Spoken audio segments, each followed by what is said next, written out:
Welcome back, everybody, to Tifosi Confidential, episode 3, the one with the year in review. Correct. We will be looking back at the 2025 season, look at the most memorable moments. Obviously, we can't go in depth in every race.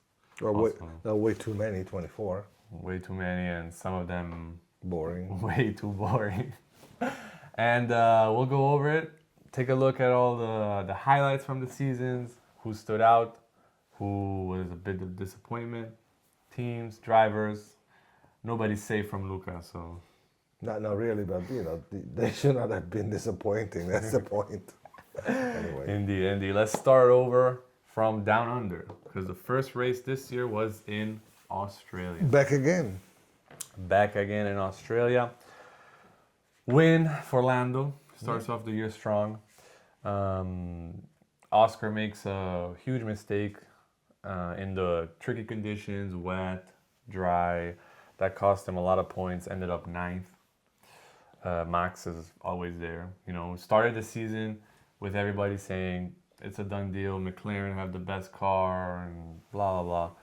But when the conditions get difficult, that's where the champions show. Well, this is one of the many opportunities that Oscar missed during 2025 to become world champion. I mean, I know Australia is one of 24, so it's so early in the season. But then when you look back, this is certainly one of those races with Oscar. Looking back at this at his 2025, we'll be looking with sadness, because it's one of the points that he wasted, that he threw away. That was it was a nice, interesting beginning of the year. All the conditions, a lot of wet. 6 rookies at the beginning. Yeah. First time ever in Formula One, which I think is the one it's probably like the all-time record for new guys in F1 with very limited background, by the way. But Australia was a very interesting. By the way, this is like the 40th year that Australia is in the World Championship. They didn't have races until 1985. But they weren't always. No, they were in Adelaide, and I think it was like the last race of the season was November. Oh, then they changed it up. Was there a better weather in November, or? I think the weather was nice. I remember that race. Senna was with Lotus, and he did some incredible laps. I mean, and even like jumping on the curbs a few times. That was a remarkable race by Ayrton Senna. This was remarkable for Lando, as we said. Max, George got a podium, and looking at the rookies, all of them did not finish except Ollie Berman. Yeah. And our own Kimi Antonelli, who got a P4 on his debut in Formula One. Well, Antonelli is certainly I would say, the best of the 6 rookies. This year, of course, he was the one with the best car. Yeah. But we saw it very early that this young man has come to Formula One to stay. Congratulations to Toto Wolff for having seen far ahead. Yes. And who was the guy who did not take the start and started to cry? Yeah. Which is not really. Yeah. And then he proved to be the best Red Bull driver outside of Verstappen. Exactly, and probably like the second best rookie of the year. But the beginning was so sad and disappointing, and I don't think drivers should cry. I mean, Yeah, that's what Dr. Marco said.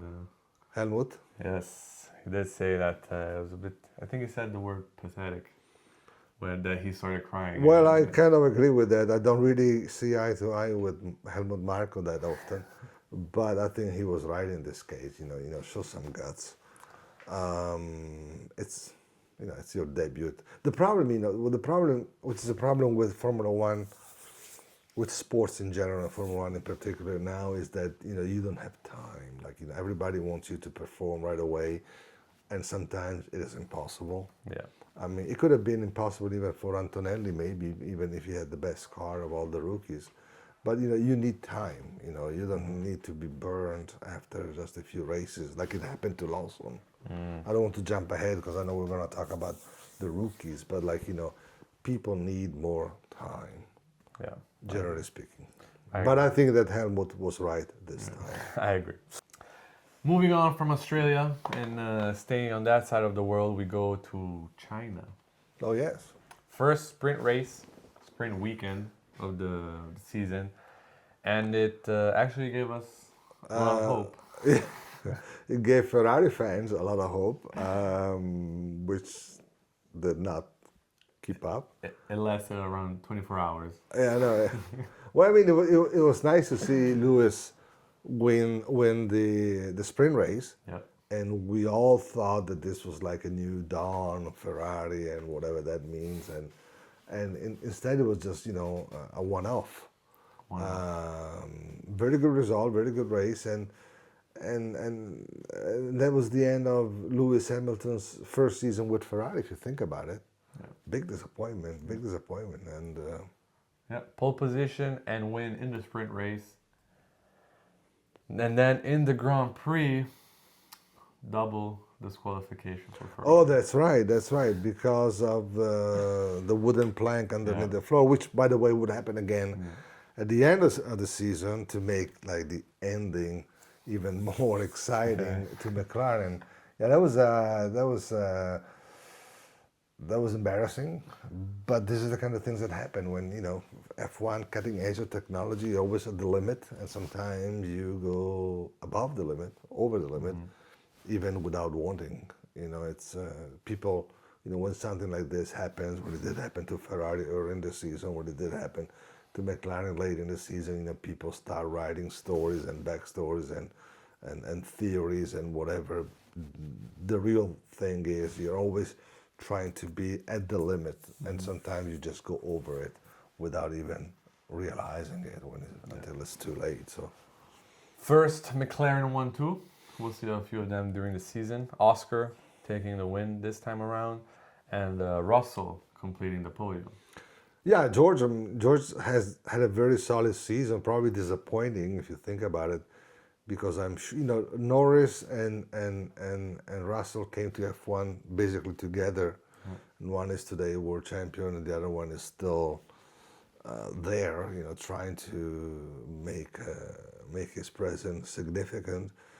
But Russell did, he's the only driver who did win a race this year outside the two McLaren boys and Max Verstappen. So. Spoiler of what's to come in this review. Huh? And then finishing up our first, let's say, 3-race stint of the season, we go to Japan. That's right. Last time, Honda-powered Red Bull race and in the Honda house in Japan. Correct. And for this special occasion, Red Bull wanted to do something unique. And so they switched their drivers after just 3 races. They put Yuki in the Red Bull and Lawson down to the Racing Bull. Which I think is a very disappointing move for 2 different reasons. The first one is, as I said earlier, if you have a new driver, if you have a young driver, and you know that this driver does not have any experience, 2 races don't mean anything. For as disappointing as they may have been, it doesn't mean anything, 2 races. Then if you wanted to put a Japanese driver on a car with a Japanese engine, that's a different story. Which, by the way, doesn't make any sense at all.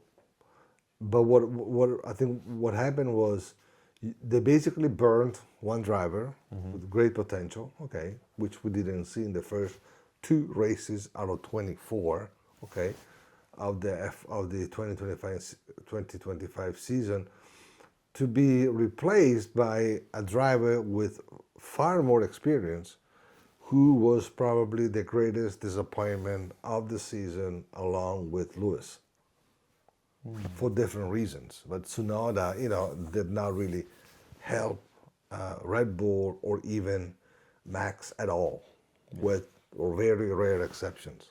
Yeah. So probably, the Red Bull would have done much better keeping the young and talented potential champion to make experience throughout the year rather than having an inconcludent driver like Tsunoda. Because so what happened now? I mean, like, Yes, but at the same time, all of these drivers that we've seen in this, especially in this last 2 or 3 years, with with all of the Red Bull hot seat Yeah. shenanigans, they perform extremely well in the Racing Bulls, Yeah. and then they go to Red Bull and they can't adapt to the car. The Either pressure for sure. the pressure, but still, the pressure of being a number two driver, because you're not number one. You're not there to win the championship. You're there to support.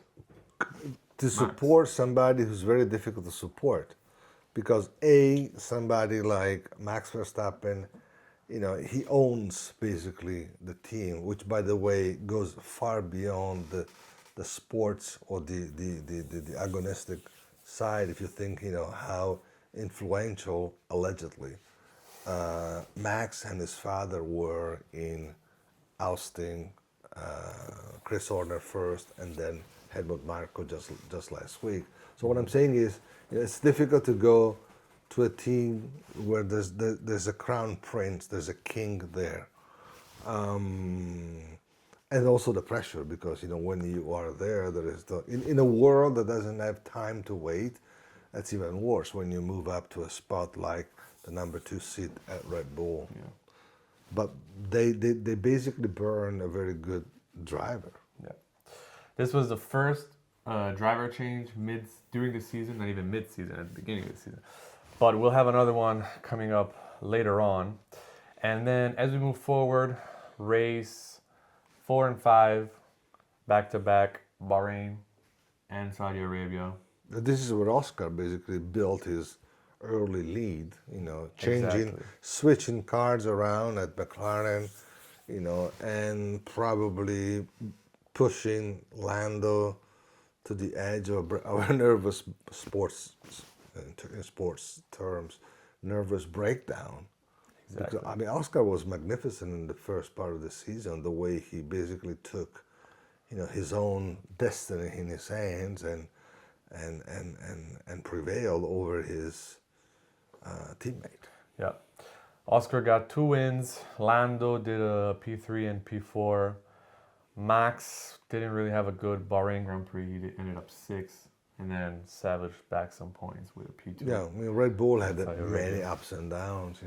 If they didn't have, if Red Bull had been more consistent, probably Max would have been, despite McLaren, Max would be the world champion today. But if you think about it, like Yeah. he came so close. Yeah, and he lost a lot of points. A lot of points, Right. and Red Bull was certainly not up to what they had been the year before, a few years before, and to what McLaren was. Yeah, but at the same time, everybody loses points. No, throughout that's the for sure. I season. mean, Yeah. I agree with you, but what I'm saying is, in 24 races, if you want to go, it would be an endless work, probably pointless, to go and see where all these top 3 drivers Yeah. lost points, wasted opportunities, missed chances over the year. Yeah. 24 races is a long Yeah, time. half the year almost. But if you think about it, 24 Grand Prix, it's 51 weeks in a year, so it's like 24 is 48. It's basically, like 48% of the weekends. People going crazy. Also because, the drivers earn good money, the top engineers earn good money, and then everybody else is just like, let's say, a privileged worker for the world they live in, for the environment, but then the pay is basically regular pay with bonuses because they're on the road, of course. And you get to see the world, which in the case of Formula One is airport, hotel. Yeah, exactly. track. Because you don't really get to see the world. Because you get to see, you got to get a lot of miles. Okay, so you can. So if you had vacation time, you could fly free with your family, You see a lot of airports, which they all look alike. You see a lot of hotels, which they all look alike, and then you commute between the hotel and the Grand Prix, because as we all know, the drivers are at the top of the iceberg. Then there are Yeah. people who stay, 18 hours in a track, getting ready for when the driver will come. Yeah. Keep in mind that most of the guys in the teams, they don't only work on the cars, but they also set up the walls in the pits. So that's up to the individual teams. Yeah. I agree. Anyway. Good thoughts. Food for No. thought. Food for thought. Looking at the last win of this early streak from Oscar, we go to Miami. Yeah. Second sprint Yeah. weekend of the year. The worst possible location in the world to hold the Grand Prix, with all these beautiful racetracks. Look at Homestead, for instance. There's a beautiful infield. You raced on it. Going to race in between the stadium and the highway. Good Lord. And the Miami-Dade highway. So No, exactly. US one is. I mean, we know the area quite well. I mean, it's crazy just to think to hold a Grand Prix right there. Again, with all the venues, including downtown Miami, because the IndyCar, they race in downtown Miami. But it's a different story. That's different. Let's focus on the good stuff. Yeah, good. Such as Kimi Antonelli pole position in the sprint race. That's right. I mean, Didn't convert it into a win because of a turn one almost incident with Oscar. Yeah. But still pole position. Still pole position. If you think that an Italian driver had been missing from Formula One for the last 3 years since Giovinazzi left, and a protagonist, a leading driver or a driver in a leading position. I don't want to take anything away from Giovinazzi, because if he had a good car, I'm sure he would have done. As you saw with Le Mans. Exactly, extremely well in Formula One as well. But it was the first time in a long, long time that an Italian driver was actually leading something in Formula One, and this guy is so young. The good thing is, I think, he's a good guy, certainly fast, and I think he's protected in the right way. He's actually managed in the right way by Toto Wolff. I think Toto has done a lot of good to Kimi, aside from hiring him. But these guys are way too young, and in so many instances are basically left to themselves, or are in the hands of people who have been there for 50 years. Helmut was racing in the late 60s and early 70s. These people had a lot of experience, and these drivers, they're all so new and basically it's not guarded. So I think that a lot of what Akimi has been able to do this year must be credited not just to his talent, but also to the way Toto is able to manage him. Yeah. And I think Toto has learned a lot from Niki over the years. Let's not forget that what Toto Wolff is today, a lot of it comes from what he has learned from working and sharing, his worldview with Niki Lauda for so many years. Yeah, we tip our hat to Niki, because a legend of the sport, and Totally. and basically the mastermind, like you said, behind this Mercedes dominance. Yeah, I mean, in the whole hybrid era. Yeah, I mean, we will be talking more in details in the next episode when we talk about Ferrari. But when we talk about Mercedes, what we really mean is the team created by Toto Wolff and by Niki Lauda, so by two Austrians in the UK. The Mercedes F1 team or F1 operations are not carried out by Germany.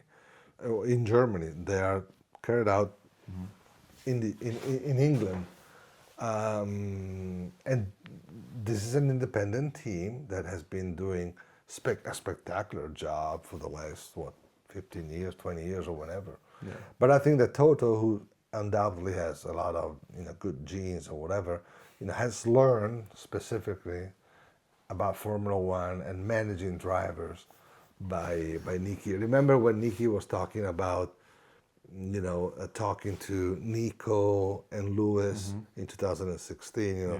That was very difficult to manage that big rivalry, and Toto didn't have to go himself. He just let Niki go and deal with them because the drivers would accept everything coming from a colleague, and especially somebody who had the name and the charisma and the winning palmarès of Niki Lauda.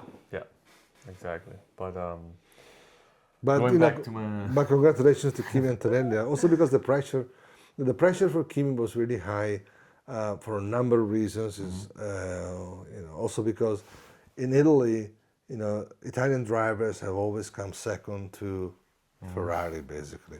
And in a year where Ferrari did underperform, I think Kimi was like the symbol of a winning Italy in Formula One. And for his young age, that was not something so easy to bear, but he did it successfully.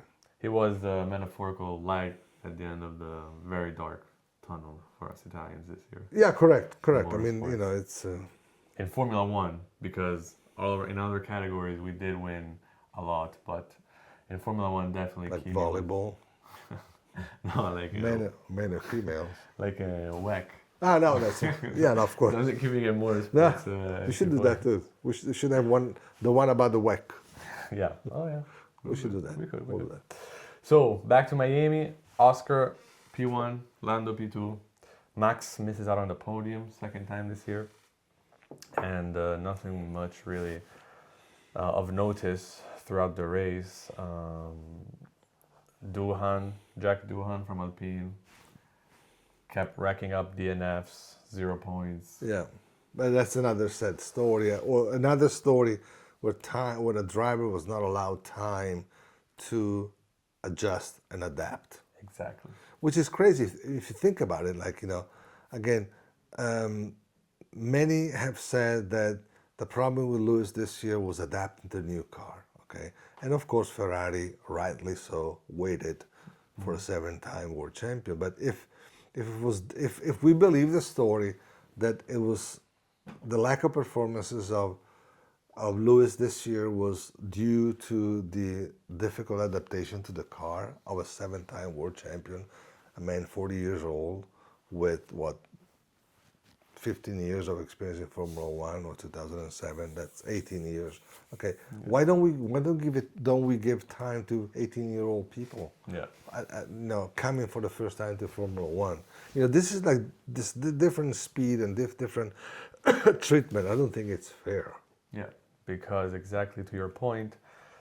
And the I'm not next saying race- this to take away from Lewis. Just of talking course. for the young guys. Of course, because going to the next race at Imola, Yeah, Gran Premio del Made in Italy. that's a very bad name, but Emilia Romagna. no, Too long. No, Emilia Romagna is fine. Made in Italy is just marketing. I probably liked it better when it was the Grand Prix of San Marino, which is a very tiny place.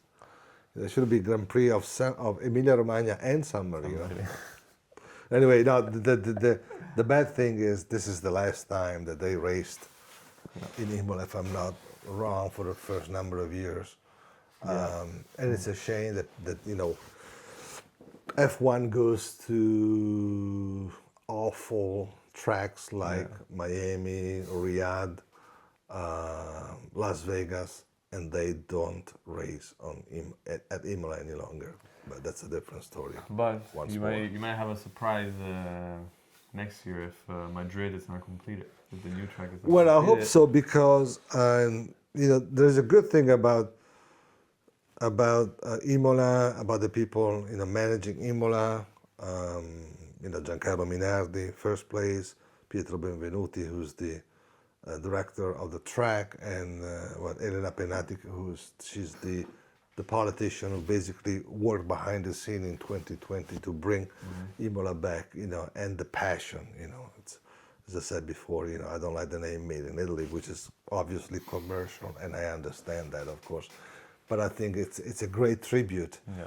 to Emilia-Romagna, the fact that Emilia-Romagna, which is, correct me if I'm wrong, is the only region that has a Grand Prix in their name. I mean, normally you get Yeah. the Grand Prix of the nation. nation. Then of course Miami is different again, but Yeah, and the USA, except for Austin, which is the United States Grand Prix, there's Yeah. like Miami Grand Prix, Las Vegas Grand Well, in the Prix. old days, they had the U.S. Grand Prix East, also in Watkins Glen, New York, and then the U.S. Grand Prix West, which was Long Beach. Oh, interesting. But then again, this is a different story. If I have enough money, I can have the Luca Grand Prix, so that doesn't really matter. Well, maybe. Maybe. Who knows? Boy, there is a track in Cremona, so Exactly. So, second it's only a question of money. driver's seat They are really. this season. Jack Doohan, who was given only 6 races in Formula One. Granted, he crashed in most of them. Like most young drivers do. Exactly. But that wasn't enough for Briatore and Alpine. And so Doohan out, Franco Colapinto in. Yeah, who did not really perform much better. Because this is kind of the irony if you think about it. Lawson out, Tsunoda in. Did they change for the better? Not necessarily. And the same thing happened with Doohan and Colapinto. Yeah. And again, it's like, give these guys time. 6 races, 2 races to judge a new driver coming into such a competitive and different from anything you've done before environment is not enough time. Yeah. And funny enough, Colapinto and Doohan are the only 2 drivers who didn't score a point this year. It doesn't surprise me, but it's not just their fault. Yeah. The problem is that they may end up paying for it, but it's again it's the nature of this sport that has changed completely, not only in terms of sponsorships and number of races and freedom of saying stuff that most of these drivers are not allowed to, don't have any longer. It's the system. It's the control system that the owners and those who manage Formula One and whatever have imposed upon this sports, this category. Yeah, there's only one way to do it, which is the right way, or so they say. So it's impossible to come up with alternatives, and you do it their way. Yeah, their way or the highway. Exactly. And Or the Miami Grand Prix, which is next to the highway. That's funny. They're So going to cancel us really soon. Max wins in Imola. Beautiful pass around the outside in turn 1 of Lando Norris. Masterpiece, really. Lando second, Oscar third, Lewis P4. So everybody was happy on the bleachers and exactly, because the other Italian that we were talking about, poor Kimi, got an engine failure and had a DNF in his own Grand Prix, being from Emilia-Romagna himself. That's right. And nothing much in regards to the other rookies or anything like that. No. We can notice that Colapinto did not crash. He did, in fact, end up 16th. That was pretty good. Good debut. Yeah. Hadjar in the points, again, outscoring Yuki Tsunoda. That's easy. Yeah. So, well. At least in 2025, that was easy to do. Exactly. And then, after Imola, we go to Monaco. To the beautiful Monaco Grand Prix. They've been racing there since 1929. And every season of the past 75 of Formula One. Yeah. They came close to not racing there in 1975, but they were able to save it then. And I don't think that Monaco was after much scrutiny after that. They raised big, nets, of course. They improved safety quite a bit.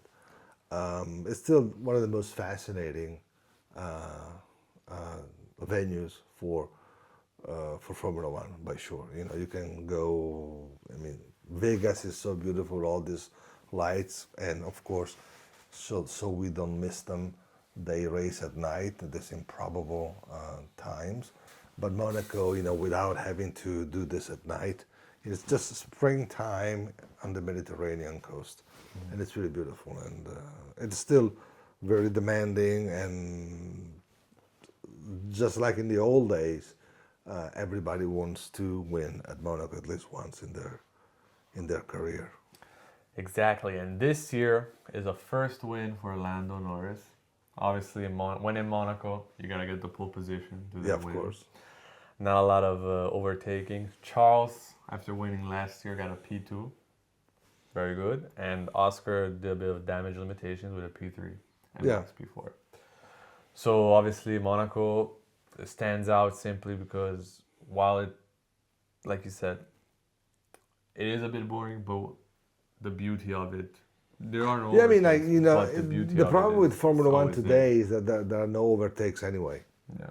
You know, if you think about it, you know, what is really important in Formula One today, or this was in 2025, but 2024 was not much different, was qualifying, okay? Because in the end, with few exceptions, you know, the starting grid, the starting order is actually almost invariably the final order of the Grand Prix, which is one of the problems with Formula One today, which I hope they will be solved in 2026 with the new rules. And think about it when they introduced the so-called ground effect, that was to make, you know, the race more spectacular. Yeah. Which brings me back to what we always say. It's, you know, despite the lack of overtakes, which is what makes this sport so fascinating, you know, they were able to have a very interesting championship series until the very end. Yeah. But this is not necessarily for what we saw on the track. You know, Yeah. you were mentioning a spectacular overtake by Verstappen. You know, there were a number of them, but in the end, they're not the defining moments of F1 in terms of results. They still are the best, the most beautiful things to see whenever they happen. Yeah. But they happen so rarely Yeah.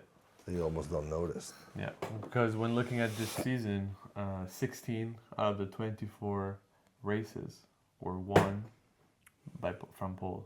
Yeah, which is like I don't know the percentage, which I'm sure. 67, around 67. Correct. Now, what I'm saying is, like, I don't know what happened in the past, but certainly it was not this consistent. Yeah. But the problem was, it's not number one. It's probably 1, 2, 3, 4, 5. You know, the leading positions, basically they remain the same. Yeah. There are no real overtakes, and by the way, you know, the drivers they were not so distant one from the other this year. You know, there is more. yeah. There's more. The cars are more competitive among each other, but then when there is what should be the climax of motor racing, which is the overtake, you know, they go into the pit and they try to overcut. Again, it's closer to a chess game than to what motor racing used to be. Yeah. And that partly goes against, like you said, the ground effect cars, because it was supposed to make it easier to follow. Then obviously at the beginning with the porpoising, remember when they were bouncing up and down? Oh, I remember They that. had to change a lot of that, the moving wings and whatnot. And like you said, the gap in qualifying was so small. This year was Also amazing. Again, how can you send away drivers underperforming when the gap between the first one and the 20th is almost like within 1 second or 1.5 Yeah. seconds? It's crazy if you think about it. Yeah. This is something that we have seen repeatedly in 2025. Yeah. Now, the big question is, what are we going to see in 2026? I have no idea. The only thing that makes me kind of wonder is all these changes have all been made to improve the show have disappointed. Yeah. So far, yes. Moving on from Monaco and then going to España. Gran Premio de España. España, Catalunya. Another win for Oscar. Yeah, he was. I mean, he had a great spring and early summer, Yeah. and then it dissolved. Yes. Yeah, Lando P2, and here is when, I don't know if you remember, when Max basically rammed into the side of George Russell Oh, that's right. and lost a lot of points. They did ask Max about this incident after the last race. Yeah. If that was a turning point in all the points that he lost because of the penalty. And he almost threw the microphone at the... because it was true. Anyway, things like this do happen. Exactly. And so, yeah, that's basically all there is. Another DNF for Kimi, unfortunately. Yeah, Kimi had at one point, he had a very good season. There was a low moment, which is kind of this what we're talking about right now. And I think what really was depressing was how quickly a lot of the press that had been,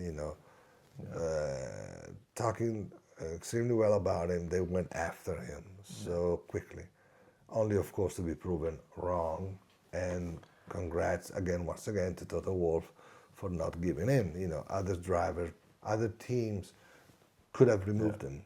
Yeah. And look at what they would have missed. Yeah, there were talks about removing Kimi, but also it's important to notice that a lot of his DNFs, yes, there were a couple of crashes, but at the beginning of the season, it was engine problems. It was mechanical failures. But that's exactly what I mean when I say that Toto Wolff has been managing Kimi Antonelli in the very right way. Yeah. Yeah, and then from Spain over the pond, Canada. Yeah. First win by someone that's not a McLaren driver or Max Verstappen. George Russell, right? Indeed. Yeah, that was good. We all thought that maybe that was something else, like a third driver getting in. And in the end, I think Russell won another race before the end of the season, but never really got in the fight for the World Championship. Russell is one of those very consistent drivers. It's a Lando Norris without a world crown for now. Very good, very potentially good, consistent. He did so well with Lewis Hamilton, so he doesn't give in to emotions. But again, this is a sport where you win if you have a car at least as good as you are. Yeah. And Mercedes this year, even though it was a consistently good car, was not consistent enough in the top to allow Kimi to win, for instance, or George to really get into the fight for the world crown. Yeah, but Canada was a good weekend for Mercedes. Certainly. Russell P1, Kimi P3, first podium in the That's Grand Prix. right. Which again for Italy was like the first podium in a long time. Yeah.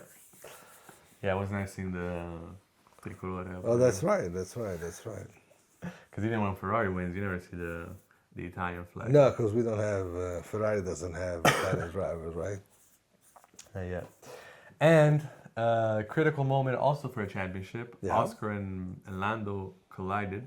But finally, finally there was something going on. I mean, they've been like, picture perfect couple until then. Yeah. Which makes a lot of sense because, they're both very young, even though Lando is much more experienced. And this is the beginning of the difficult time that McLaren had in managing the drivers. They tried to do it the right way, the correct way, the lovely way. The papaya way. The papaya way. And in the end, they had to, give in to team orders. But it's always interesting to have two top drivers in your team because it makes things interesting. That's not the best. As you were saying at the beginning, the best thing is to have a top driver and somebody who helps him out. Yeah. Two top drivers with exceptions. And normally end up sometimes in disaster, most times in a difficult situation to manage.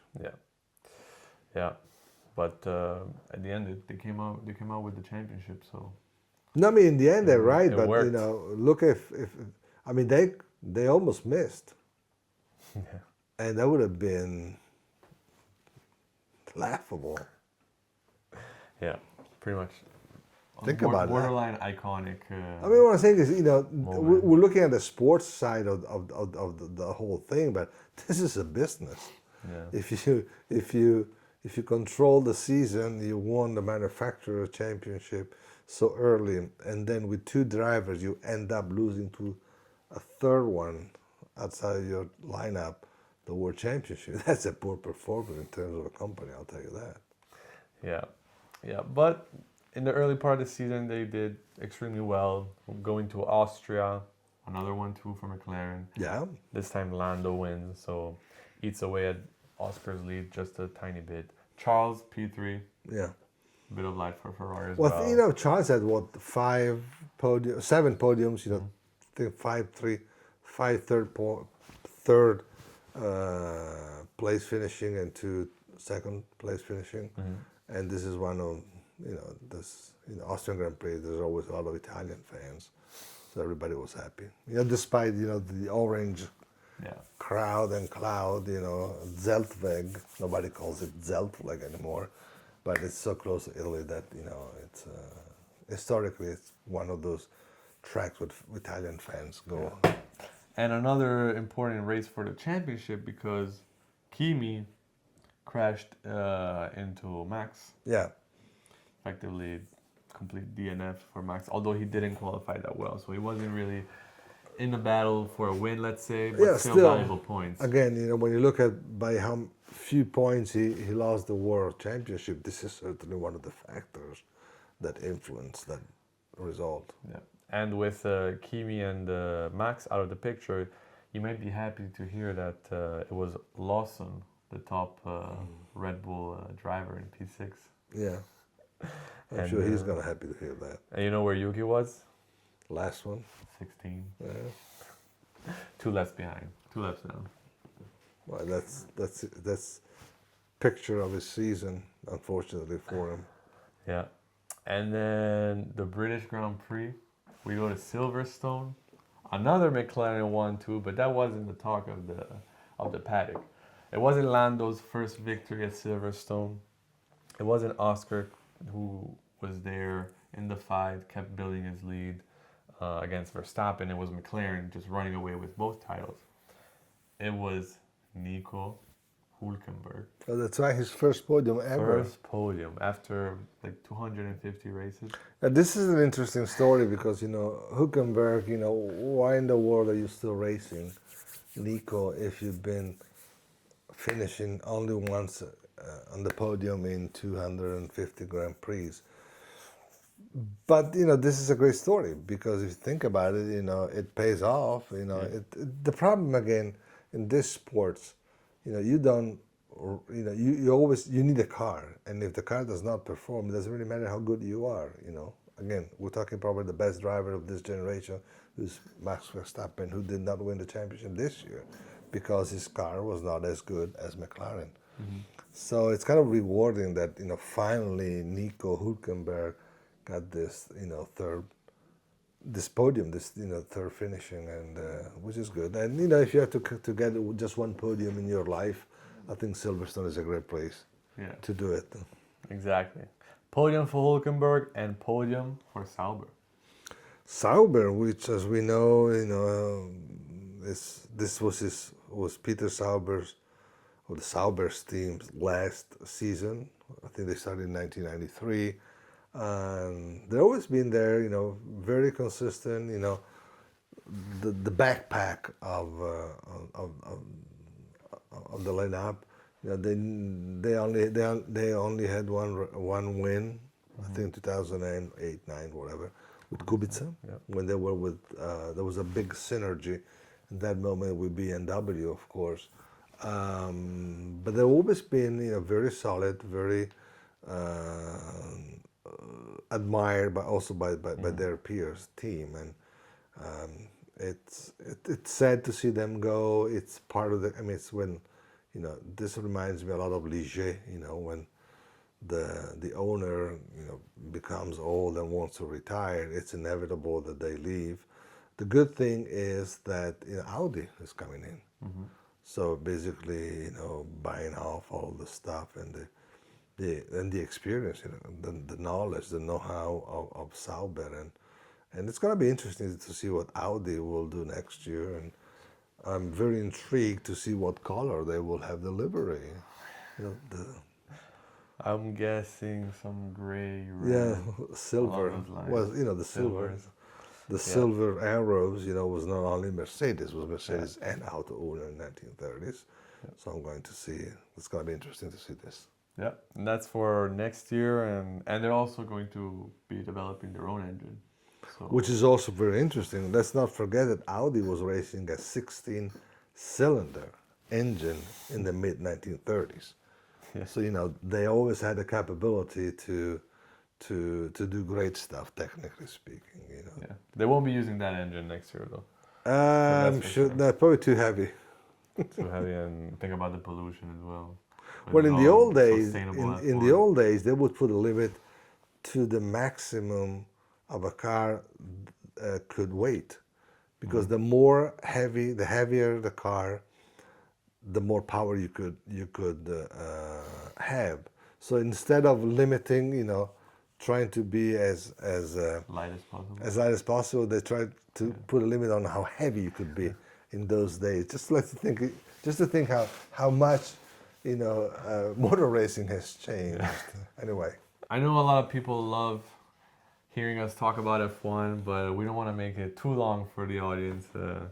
Whether you hear us at the desk, in the car, driving, trying to fall asleep, that could work. That could work, but if you're driving, hopefully Not when you're driving, of course. exactly, you stay awake. But this is we're gonna divide the episode in two parts. This is the end of part one. Part one, first 12 races. McLaren is dominating. We're approaching the summer break. Oscar is still in the lead. Oscar is still in the lead, and we'll see what happens next. I'm sure there are going to be surprises.